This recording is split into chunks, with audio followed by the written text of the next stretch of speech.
Zee Marathi, चर्चाही होणारच। चंदगड नगरपंचायत निवडणुकीच्या पार्श्वभूमीवर राजर्षी शाहू विकास आघाडीच्या प्रचाराचा भव्य शुभारंभ आज श्री देव रवळनाथ मंदिर परिसरात करण्यात आला। मंदिरात नारळ वाढवून प्रचाराला धार्मिक मंगलमूर्तीची सुरुवात देण्यात आली। यावेळी बोलताना आघाडीचे नेते म्हणाले की गेल्या 5 वर्षात चंदगड शहरात विविध विकास कामांचा डोंगर उभा करण्यात आला। रस्ते, पाणीपुरवठा, ड्रेनेज, प्रकाश योजना, सार्वजनिक सुविधा अशा अनेक स्तरांवर चंदगडचा चेहरा मोहरा बदलण्याचं काम झालं। या सर्व कामांसाठी राज्याचे उपमुख्यमंत्री तथा अर्थमंत्री अजितदादा पवार यांनी मोठा निधी देऊन चंदगड शहराला विकासाचा गतिमान मार्ग मिळवून दिल्याचं त्यांनी सांगितलं। यावेळी राष्ट्रवादी काँग्रेस शरदचंद्र पवार गट यांच्या नेत्या नंदाताई बाबुळकर यांनी विरोधकांवर जोरदार टीका केली। त्या म्हणाल्या, विरोधकांनी आमच्या पॅनलचा एवढा धसका घेतलाय की त्यांना महाराष्ट्र आणि गोव्याच्या 2 मुख्यमंत्र्यांना बोलवण्याची वेळ आली। यातच आमचा विजय आहे। त्यांच्या वक्तव्यानं उपस्थितांमध्ये जल्लोष पाहायला मिळाला। प्रचार रॅलीची सुरुवात रवळनाथ मंदिरातून होऊन छत्रपती शिवाजी महाराज पुतळा, जुना बसस्टँड मार्गे राष्ट्रवादी काँग्रेस कार्यालयात सांगता झाली। या रॅलीत कार्यकर्त्यांचा उत्साह आणि नारेबाजीनं वातावरण दणाणून गेलं। या रॅलीत नंदाताई बाबुळकर, माजी आमदार राजेश पाटील, राष्ट्रीय काँग्रेसचे नेते गोपाळराव पाटील, तालुका काँग्रेस अध्यक्ष संभाजीराव देसाई, रामराजे कोपेकर, नगराध्यक्षासह सर्व उमेदवार मोठ्या संख्येने उपस्थित होते। याशिवाय प्रवीण वाडगी, संजय चंदगडकर, शिवानंद हुबरवाडी, अल्लिसो मुल्ला, भैरू खांडेकर, एम जे पाटील, राजेंद्र परीट यांनी उपस्थित राहून आघाडीची ताकद दाखवून दिली।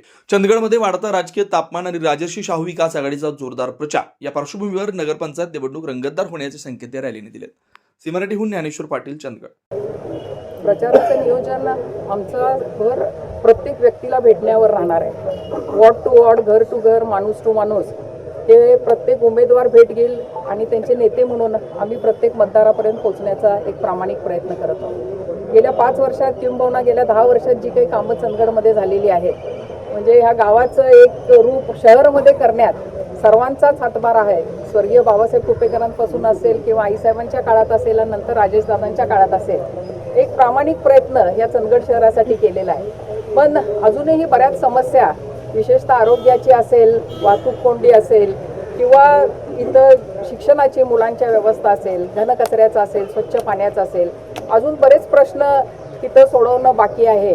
पण मला खात्री आहे आज आमच्या पाठीशी मुश्रीफ साहेब आहेत, अजितदादा आहेत, आमचे नेते पवार साहेब आहेत, जयंत पाटील साहेब आहेत। या सर्वांच्या मदतीने चंदगडवासियांचा पुन्हा एकदा विश्वास मिळवण्याचा प्रयत्न आपण करणार आहे आणि मला वाटतं एक अतिशय उत्तम प्रतिसाद आम्हाला चंदगडमधून मिळत आहे। थोडक्यात सांगायचं तर कानेकर साहेब की जेव्हा चंदगडसारख्या एखाद्या छोट्या शहरासाठी मला वाटतं 8,500चं मतदान आहे आपलं, एक मुख्यमंत्री येऊन गेलेत आणि दुसरे मुख्यमंत्री येणार आहेत, हिथंच कानेकर साहेब तुमच्या यशाचं रहस्य आहे असं ते म्हणेन आज रवळनाथासमोर।